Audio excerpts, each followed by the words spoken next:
Okay, so moving right along to our next character on my top 10 favorite Marvel superheroes. And at number 3, we have an interesting one. You're not fooled, guys. At number 3, we have Frank Castle, aka the Punisher, as my third favorite superhero, my top 10 favorite superheroes in the Marvel Universe.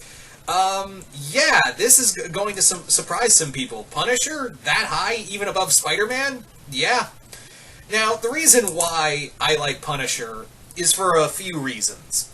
First being is that it's just a regular guy, and just kind of like step back for a moment, that it's just a regular dude with some military training, with a lot of guns, in a world of literal gods and monsters, and he has to put up with that on a daily basis. He has to be like, yeah, I live in a world where a dude in tights swings around on webs, there's a god with a hammer, and there's also a dude flying around in an armor suit. I live in a weird-ass world. And here I am, just shooting people. Now, before we go any further, I would like to state that, while there are reasons why I like the Punisher, and I'll get into that in a moment, I would like to state that I don't necessarily believe in what the Punisher stands for. And I always think it's kind of fucked up when people are like, why can't people be more like the Punisher? I'm like, there's a reason why we have the law, you know?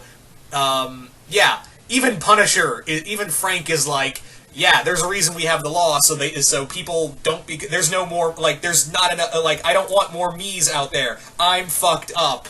And even, like, in a recent comic, Punisher cracked down on some cops who were, worshipping him. And he was like, dude, I am no one's idol. You want an idol? His name's Steve Rogers. He'll be happy to have you. Good day. So that's the big thing, is that I don't necessarily condone what the Punisher does. Having said that, though, in a weird way, it's cathartic to watch Punisher mow down a bunch of drug dealers and pedophiles and sex offenders and just really horrible people who slip through the cracks of the law. And you see that in real life too. But does that mean should you be justified in grabbing an assault, some form of assault rifle and opening fire on people? No, you shouldn't do that. I'm just saying that it's kind of cathartic in the sense that you can, I can at least disassociate myself from reality and comics. I can do that.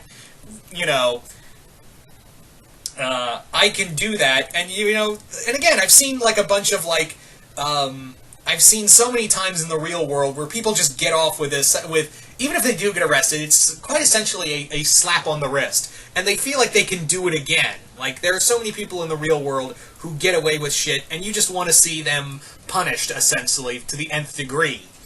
Now, again, this does not mean that I would condone doing something like Frank does. Again, I can dissociate myself from reality and fiction. So, but yeah, on the other hand, it does feel good to, it's kind of, like I said, cathartic in the sense that I can read a comic after, finding out such and such got away with only a fine after he sexually assaulted a 14-year-old. And I'll be like, oh, motherfucker. And I read a Punisher comic similar to that happening, only Frank puts a bullet in his head and lets him bleed out dying. So, yeah. It's, there's like a cool-down period. Like, I'm not saying there should be people in the world who are like Punishers. That is what I'm saying. But that's kind of the main thing, is that, the reason why Punisher is kind of high on my list is because he's kind of like, it's kind of like why a lot of people like John Wick. There's like a fantasy to it. Like, if you really think about it, we kind of like these characters because they can do the things we can't do in real life and shouldn't do in real life. Let me stress that again. We shouldn't be like John Wick. We shouldn't be like Frank Castle. But at the same time, you really, like, deep down, there's an urge to see, like, someone really bad get his comeuppance. And that's where these comics come in, because, like, like I said, if I'm, watching something on the news of, like, oh, such and such got away with, he or she was found not guilty on these trumped up charges, and it'd be like, and you just think to yourself, God damn, I wish there was someone on the out, I wish, oh. But again, I go read a comic and I feel a little better, and then I go about, living in reality. So that's really what it is that Punisher Punisher is just a comic where I can just, kick back and kind of dissociate myself for just a little bit on the law and what have you. Because sometimes the law doesn't exactly work for everybody. Oh yeah, Justice is blind, and trust me, there's another character on here that really holds on to that, so stay tuned for him. But really, there's tons of people, that the Punisher just goes through. But at the same time, I respect Frank in the sense that he doesn't want people to be like him. And that's where that's where I think a lot of writers get it wrong, where Punisher's like, oh yeah, everyone should be like me. No, if you really want to write Frank right, here's how you write him. You write him that he knows he is so far gone, and he knows he's the bad guy, but he keeps doing this because in his mind, this is the only way he can survive in this world now. So that's kind of the thing, like when he's working with other superheroes. Like, I remember a little while back during the Mark Waid Daredevil run, Frank teamed up with Spider-Man and Punisher. Daredevil and Spider-Man. He teamed up with Matt and Peter and played by their rules. He replaced all of his ammo with rubber bullets, and he was like, "Yeah, I'll do it your way. If you want to take down Fisk and all that, I will play by your rules. I get no say in this matter." So that's the thing, is that Punisher stays out in the world. And I remember reading one comic where it's actually a really good one that was written back in the late 90s, I want to say. And this is, 90s Marvel comic that was good. Hang on. It was a Captain, and I love this story too. It's a Captain America Punisher team up where they're talking about the Department of Justice is secretly getting funds from a country that is at war, and he's making money off of it for selling weapons and what have you.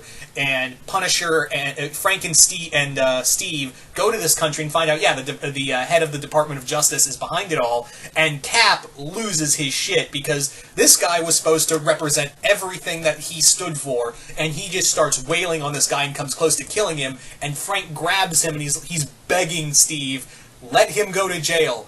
Don't come back. Don't be me. You cannot afford to be me. The world needs you. It doesn't need me. If I did it, you could lock my ass up and I'd be fine. But you can't do this, Cap. So yeah, that's what I like, is that in his head he lives as a symbol of I'm too far gone. I am completely messed up. But if I keep doing this, maybe there'll be less Punishers in the world. Like, maybe there'll be less Punishers and more Captain Americas or Daredevils or Spider-Mans or Spider-Men or something of that degree where he can keep doing this. Because, the death of his family was really triggered him, but, also the years he spent in the PTSD that really got to him is also another thing that really set him off. I don't really like it when they say, like, oh, he just used his family as an excuse to kill everybody, because that's clearly not what happened. But that was definitely, like, the tether that kind of broke him as a man. And the following Justice... Because he did, like, if you guys read Punisher Year 1, there's a comic where he's like, look, I believe, I want these guys to get punished by the criminal justice system. It didn't happen. So, he was just broken as a man, and that's what took him, and now he's so far gone that he doesn't want anyone else to be down there with him. So that's what I like about Frank, is that even though he does some really horrendous shit to people, and sometimes you can't help but root for him when he's doing said horrendous shit to people, he doesn't want people to be like him. He lives as a symbol of what happens when the justice, when you let go of your morals, when you stop believing in, what's right. He lives as that symbol now, and continues to do so until he dies, which he did die being killed by Doc, and it became it's a whole thing. Anyway, point being is that that's what I think I really like about Frank Castle the most, is that he knows what he is, he knows that he's a monster, but at the same time he lives as a symbol of don't be me, never become me. And that's what I think and again, I can dissociate myself when reading a Punisher book that's fantasy. I don't want to see or do that in real life. What Frank Castle does. Anyway, So you guys tell me in the comments below, what do you guys think of Punisher as a character? Do you guys like him, hate him? Just comment below, let me know. And once again, yeah, as always, this is just my personal list. If you think a character should be higher or lower on said list, that's totally fine. I know some people are going to be like, seriously? Punisher at number 3? Are you serious? Yeah, again, this is just my list, my rules. So once again, hope you all are enjoying this, and yeah, I will see you guys later.